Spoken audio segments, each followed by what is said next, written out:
Hello, and welcome to the Collectivism Kills YouTube channel. If you find any of this informative or educational, or if you like it for whatever reason, please feel free to like and subscribe. Please share. I don't think the YouTube algorithm is particularly friendly towards me, and for many reasons. But so I do. Please feel free to encourage. I do encourage you and ask you to share if you know of anybody or any group of anybody's who might find this interesting. So today we're going to talk about law. We're going to ask the question, is law necessary for a functional society? The short answer is no, it isn't, and I'm going to explain why here. So here we go. Recently I heard it said that in order to have a functional society, there must be law. But is this true?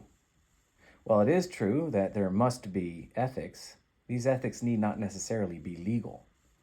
As a brief aside, it should be understood that ethics are not merely necessary for the functionality of societies, but necessary for the survival of human beings in general, whether in a social context or any other. But first, we have to ask ourselves, what are ethics? Well, ethics, put simply, ethics, quote unquote, is a specific philosophical category that follows epistemology, which is another philosophical category. This follows metaphysics, another philosophical category. Now, hang in there. This is not complicated. This is all logic, which you come as a conscious individual human being. You come pre-wired for logic. It's how your consciousness works. So you all can access logic. Everybody listening to my voice can access logic. You might come across a word you don't know or a phrase. Take a few minutes and go look it up. But you'll get the logic. Just hang in there. It's a little bit arcane. It's a little bit involved, but you can get this. This is not as complicated as it sounds. Only the vocab might be words you're not familiar with. So just go look them up, and then you got this. All right, so ethics follows epistemology, which follows metaphysics. Metaphysics, which is the fundamental philosophical category. Metaphysics asks and answers the question, what is reality? What does it mean to be real, to be, to exist? At the root of metaphysics is what's called the metaphysical primary. The metaphysical primary is that from which all of reality is either a direct function or is implied, for example, as in some kind of a corollary relationship. So, for example, in Islam, Judaism, and Christianity, the metaphysical primary is obviously God. For the atheist and the scientific determinist, it is, even if it's just implicitly, the laws of nature. For example, the rules of mathematics, which manifest themselves in these various laws of nature, evolution, the laws of physics, that kind of thing. These laws of nature thus work upon and govern the fundamental particles of matter. Now, all government institutions also are rooted in certain metaphysics, certain assumptions about what it means to be real, what it means to be human, that kind of thing. All governments are also rooted in either implicit or explicit metaphysical primaries. So even governments have metaphysical primaries. These metaphysical primaries I have termed the collective ideal. And they're collective because they are a group identity. So the collective ideal represents the fundamental identity of all the people in that sort of geopolitical sphere. That sphere, for example, the nation state, which exists under the auspices of the authority of the government. So the ideal is that identity to which all the people within that political context are first and foremost viewed by the authority. You are viewed by your government authority, first and foremost by your collective identity. And that identity is the collective ideal. Now, this can be almost anything due to collective ideals they have, because of the metaphysics which underwrite these collective ideals, they tend to be transcendent in nature. They're very abstract. And again, because they're group identities, so they're abstract and transcendent by nature, right? So you can have general collective ideals like the people, and then you can have more specific collective ideals like, for example, the working class, the proletariat, the race, the church, the tribe, the great leader, the dear leader. Sometimes a single leader's identity is the group identity, for example, in a dictatorship. So, now following metaphysics, we get epistemology. Epistemology says, now that we know what's real and what it means to be real, to exist, what is true? Epistemology asks and answers the question, what is truth? What constitutes knowledge? Following epistemology, we now find ourselves at ethics, the philosophical category with which this article is primarily concerned. Ethics says, now that we know what is true, what do we do? How shall we act? Ethics asks and answers the question, how shall we apply truth in order that its truthfulness is validated and given efficacy and purpose? So here's a simple example. Let's say the truth is this. This thing here in my driveway is my car. This is a car. And this is a car. This car is a vehicle which shall allow me to drive from point A to point B to point C to point D and then back to A. Now, from this truth, we can derive the ethics of driving, quote unquote, or the ethics of car ownership. And these ethics are simply the behaviors which shall allow one to complete the task and purpose implied by the truth. This is my car. So this is my car. This is what I have it for. The ethics are simply how you're going to act in service to that truth. It's as simple as that. You know, I know that this is a car, and so what do I do? What do I do to validate the truth that this is what it is, and this is the purpose it's supposed to serve in my life? That's really all ethics is. Ethics is simply applying the knowledge that we have. We have knowledge, and so ethics simply says, this is how you apply it. This is how you validate it as knowledge. This is how you validate the truth as being actually truthful in the real world. So, in other words, ethics is simply the praxis of epistemology. But the point is that ethics are merely the behaviors one shall engage in order to validate the truth claim, as it were, such as, this is my car. And of course, that's a little tongue-in-cheek, that's a little metaphorical, but I think you get it. Anyway, most people, I submit, do not really understand the terms ethics, law or legality, and morality, and often they use these terms interchangeably, which is fine in certain informal contexts, but fundamentally, these are very different. These terms are very different. They mean very different things. So, ethics, like I said, is a philosophical category that has to do with how to apply truth. How shall we act based upon what we know? Legality and morality are specific ethical premises, or rather, more specifically, ethical primaries. So you have ethics, the category, and then you have your ethical primary, which can be either law or the moral contract. You have legality or morality. These are entirely distinct, mutually exclusive ethical primaries, which imply distinct, mutually exclusive ethical systems. Okay? The law versus moral contract. Now, the law represents a set of rules one must follow, one must obey. The law is enforced by an external legal authority, the state, the government, the leadership, the ruling class, whatever term works. Failure to obey, what did I write there?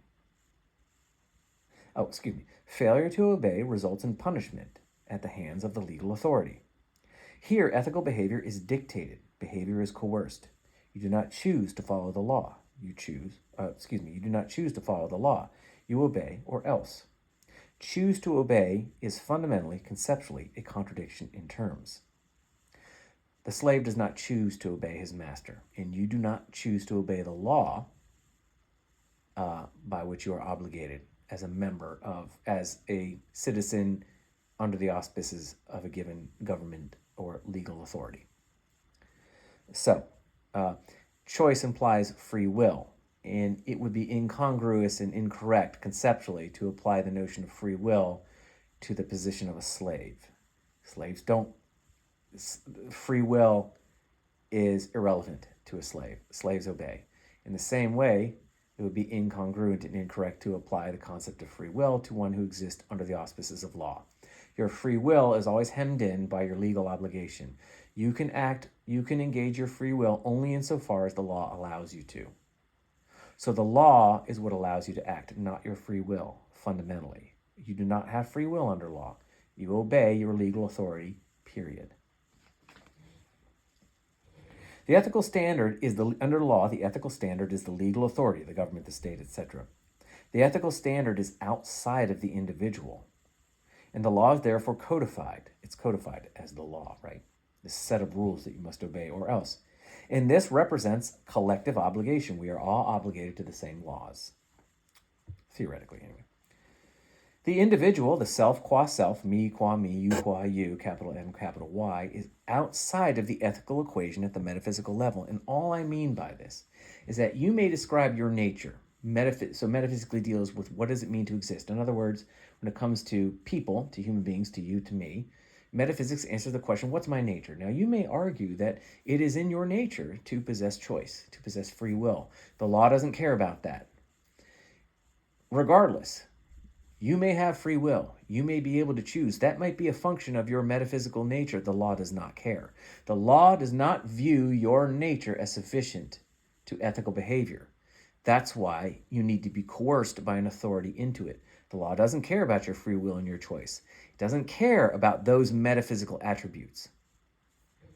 So you are outside of the ethical equation at the metaphysical level. You, in what it implies and means to be you, which means free will and choice, doesn't matter to the law.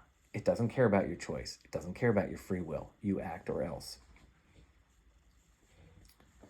Morality, on the other hand, the moral contract, or morals, represent behavior in which one shall engage. One shall choose to act morally.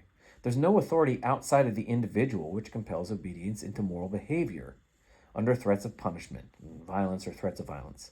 Morality is cooperative, not authoritative. Failure to act morally, failure to behave how one shall behave, results in moral consequence. So in this kind of society where it's individual, where there's no government, there's no law, you have individuals. Necessarily, you have individuals doing what? Cooperating. There's no fundamental coercive institution. It's all about cooperation. So in a stateless society, for example, with no law, it becomes by nature cooperative. Now, so it's cooperation between individual human beings. Individuals cooperating, not a group acting in service to a legal or ethical obligation. It is individuals cooperating to one another according to a certain moral code. So cooperation between human beings is only possible when there is a moral contract. That contract explains what the individual is entitled to as a function of him or her existing as an individual. In other words, if one or more individuals are cooperating, for example, to mutual benefit, prosperity, protection, etc., then it must be understood what it means to be an individual. Because moral societies are societies without government, without legal authority, so they are individuals cooperating. So we have to go, what's an individual? Okay. To understand what it means to be an individual is to understand how one's individuality can be and is rationally manifest. And this, without going into the metaphysics of it, implies that one must at root own himself. Individuals own themselves. Each individual owns himself or herself. Now, I know Christians will quote to me, Paul, man does not own himself. I think you need to look at the context. I don't think Paul is saying what you think he's saying. Fundamentally, the individual owns himself. This, when the ethical logic is played out, implies the right to one's body, labor, and property. Property is simply what one derives from his or her labor, and to the truth. So violations of the moral contract, or moral violations, would be things like murder, abuse, exploitation, theft, enslavement, propaganda, fraud, etc. Violations of the moral contract don't result in punishment, they result in moral consequence. Individuals faced with one or a group of people violating their individuality, and in the process denying their own. So those who are violating are denying their own individuality. This has to do with the metaphysical reciprocity between individuals. So if you exist as yourself, this implies the existence of other selves. This is metaphysics, which we're not getting into, but suffice to say that a person who is morally violating somebody else is actually denying their own individuality, in which case the person they're violating no longer can consider them an individual, and therefore they forfeit all their rights to life, liberty, property, etc. That's the basis for moral consequence. Okay. So these people who are doing these moral violations are threats to be dealt with. They're not legal violations to be punished. They're simply threats. They're simply problems which need to be dealt with. Consequence, thus, unlike punishment, need not be codified. This means that whatever an individual must do to protect themselves from those who morally violate them, they may do. There's no necessary punishment that fits the crime, so to speak. It depends on the situation. So there's no certain punishment or level of punishment that necessarily follows, as example, in a corollary fashion to some kind of crime. So, for example, the government might say, well, if somebody is trying to, just break into your house and take your stuff and isn't there to really hurt anybody, then the use of deadly force is not warranted. Well, in a moral society, that doesn't apply. It would depend. So certainly excessive violence in response to moral violations is not warranted. But what constitutes excessive is going to depend not on the law, but on the situation. So, for example, if somebody breaks into a house only to steal $10 and that person gets shot and killed in the process, whether that constitutes excessive force or not depends on the situation. If that person in that house that's getting broken into is a little old lady and that's her last $10 and all this little old lady has and can do to protect herself is shoot the person with the gun she has not acted unethically at all. That might be different in a different context. Some guy's just breaking in, he's tapping on the window trying to open it because he wants that $10 and there's 50 huge guys in there that can easily stop him. Well, then it's probably excessive for them to kill that person. But if it's a little old lady, the situation's quite different. The point is that punishment is not decided by the law. The moral consequence is decided by the situation. The only thing that's true is that the individual has a right and a moral obligation to protect their life, liberty, and property. That's how that works. So, this is the difference between punishment and consequence, or a difference. Thus, as opposed to what critics of voluntarist cooperative societies and social arrangements might tell you, a society like this, rooted in individuality, moral ethics, morality, I submit, therefore, is much less conducive, much less hospitable to evil men. There's no legal code nor legal authority or state apparatus behind which evil men can obfuscate and hide their wicked behavior. So, moral ethics are contractual, not codified. They do not represent collective obligation, but individual cooperation. The individual, oneself qua self, capital S, is inside the ethical equation. He is the metaphysical root of moral ethics. The metaphysics do not reject him. They affirm his ontology completely. In other words, morality is an implicit, ontological, fundamental function of the individual, not an explicit function of an ethical authority like the state. Now, as I explained earlier, most people do not understand the basic differences between ethics, morality, the law, and legality.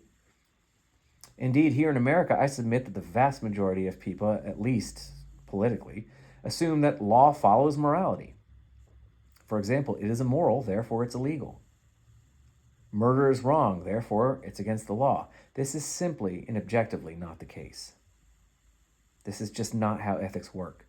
Not only are legality and morality definitionally different, they again represent two entirely distinct ethical primaries, and as such they are, ethically speaking, mutually exclusive, and therefore imply mutually exclusive ethical systems. Legality is coercive, and legality is codified, the law. It implies collective obligation. Morality is cooperative, and morality is contractual. And morality implies individual sanctity. So morality implies the sanctity and security of the individual. Legality implies the sanctity and security of the geopolitical geopolitical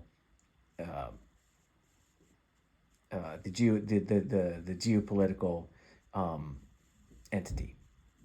So, in other words, the law implies the sanctity and security of the nation state, which is fundamentally rooted in the government. So, the law primarily is intended to serve the group, which is institutionalized, formalized, and codified in the state. So, the law serves basically the ruling class, because the ruling class is the sum and substance of the collective. So, it's not like legality acts in service to the security and prosperity of the group, which sounds better. Well, legality isn't. Legality has to do with the security and success of the group of people, not just the individual. But it doesn't work like that. Legality serves the fundamental sum and practical substance of that group identity, which is rooted in the state. So, long story short, the law primarily exists to serve the state, which is the ruling class, not the people. Where morality serves the individual. Thus, it is simply impossible that the law is predicated on morality. It is predicated on a root metaphysical assumption regarding the nature of man, which says that man must be forced into ethical behavior, while morality is predicated on an entirely different metaphysical assumption that man is able to choose ethical behavior and shall act in service to it and choose it. Now, the metaphysics are obviously more involved than that, but that's the ethical conclusion. So, in other words, what I'm saying is that legality doesn't care that you have choice and free will. It doesn't view these as being sufficient to ethical behavior. Morality does. Morality says the aspects of your individual nature, your ability to choose, your free will, are sufficient to ethical behavior, and therefore it cannot be coerced. It cannot be coercive. So, a legal society thus isn't a moral society and cannot be, and vice versa. So, no, the law does not follow morality. And finally, we need to dispense of one, if not the most popular argument in favor of the necessity of law in running peaceful, functional societies, used by even the most well-respected and prodigious of intellectuals. For example, I'd recently heard Jordan Peterson make this argument when he was talking about the prevalence of psychopaths and narcissists in society, saying we can't have a cooperative society because there's always a certain percentage of narcissists and psychopaths that will make cooperation impossible, therefore we need the law. He's implying that we need the law to protect innocent people from the criminals. Here's the problem, though. His claim, and the claim of most people, I think, would be that laws are necessary to protect the innocent from the evildoer, the good from the bad, the righteous from the criminal. This argument represents a fundamental misunderstanding of the law and is a fundamental misunderstanding of ethics in general. You see, the law represents legality, and as I explained, legality is a singular ethical primary. What that means is that it is the law itself which categorically dictates, defines, and describes one's behavior and one's ethical position. The law. It is by the law you know who is innocent and who is guilty, who is doing wrong and who is doing right. It is the law which sets humanity's ethical terms. It is the law by which one, in one's actions, can be said to be ethical or unethical. In other words, you must establish the law first before you can know who is innocent and who is evil, who is good and who is bad, who is righteous and who is criminal, who is the victim and who is the villain. The law is not a tool to protect the innocent from the evil, but the means by which you can know the difference. Until you establish your ethical frame of reference, you can't know which is which. And if your ethical frame of reference is the law, then it's only after you establish the law can you decide who is the innocent and who is the victimizer, who is the person that you need to protect. Which person needs to be protected from which person is only something you can deduce after you've already established the law. Because the law is your ethical standard, so it is the law which dictates who is who. So no, you can't say, oh, look at those innocent people being exploited, we need the law. You don't know who the innocent and you don't know who's being exploited and who the exploiter is until after you already have the law. That's what Jordan Peterson doesn't understand. Okay. The law dictates who is innocent and who is evil. It doesn't follow from them. Put as simply and succinctly as possible, you can sum up law like this. Those who obey the law are good. Those who don't are bad. Those who obey the law are innocent. Those who don't are guilty. Those who obey the law are the victim. Those who don't are the victimizer. Period. Full stop. The only means to establish who is good and who is bad, who is innocent and who is evil, etc., outside of the law is to appeal to another ethical standard, another ethical primary, and that standard is morality. And morality is implicit in individual human existence. Only by morality can we instinctually know when someone is acting in evil and when they are acting in innocence. And morality is an entirely different ethical premise. It implies an entirely different ethical system, the moral contract. So, for example, if you don't have a law, there's no law, but you're looking, you're going, oh my gosh, that person's innocent and that person is exploiting them. There's that psychopath doing evil against that innocent person. Now, in this context, there's no law. The only means by which you can make that judgment is by morality. There's no law, so you have to judge them as individuals. So you're making an individual moral judgment. That's the innocent person, that's the guilty person. To do that does not imply law. So you can't say, oh, now we need the law to protect them. That's not how that works. The moral contract protects them, not the law. Because to make the claim without the law that you can know who is good and who isn't is to appeal to morality, and morality is mutually exclusive ethically than the law, than legality. I hope that makes sense. So you see, and I'm going to beat this dead horse a little bit. You see, once you appeal to the law as your ethical solution, you appeal to legality as the ethical standard. And thus, again, you admit, at least implicitly, but no less categorically, that it is the law which dictates who is good and who isn't, who is evil and who is innocent, who is the victim and who is the villain. Thus, you admit that you cannot appeal to the law as a solution to an ethical problem that precedes its establishment. For example, look at all those innocent people, those innocent victimized people. We need the law to protect them. This is not how ethics work. It's not how the ethics of morality work, and it's certainly not how the ethics of legality work. So finally, to answer the question posed in the title of this essay, is the law necessary? Is the law needed for a functional society? The short answer is no. The longer answer is this. Whilst it is true that ethics are necessary for a functional society as well as for human existence in general, legality is not the only ethical primary in town. And the law is not the only, legality is not the only ethical primary in town, and the law is not the only ethical system.